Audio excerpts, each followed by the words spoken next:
7 IFM Report. Nagsimula ng dagsain ang mga bus terminal sa Dagupan City ng mga uuwi ngayong Pasko.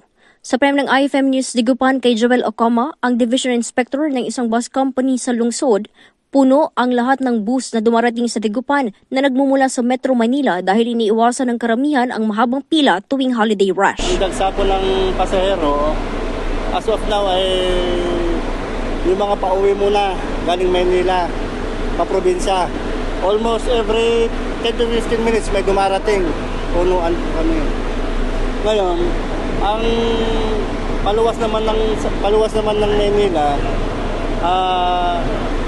kukunti pa. Pero ang bus namin ay every 15 minutes ang interval para maagapan namin yung mga dating ng pasahero. Dagdag ng opisyal, ipinatutupad din ang 15 minuto na interval ng departure ng mga bus sa terminal upang matiyak na ma-accommodate ang lahat ng pasahero at hindi magkumpulan ang mga ito na kung minsan ay nauuwi sa tulakan. Inaasahan na sa December 26 to 27 ang pagdagsa ng mga pasahero na babalik sa Metro Manila matapos ang Pasko at January 4 to 5 naman sa mga magbabalik trabaho pagkatapos ng bagong taon. Hinihikayat ng mga bus companies ang online booking sa mga babiyahe ngayong holiday season upang maiwasan ang pila sa pagkuha ng tiket. Kasama mo mula dito sa IFM Dagupan, ito si Idol Jama Victorio, Tatak, IFM.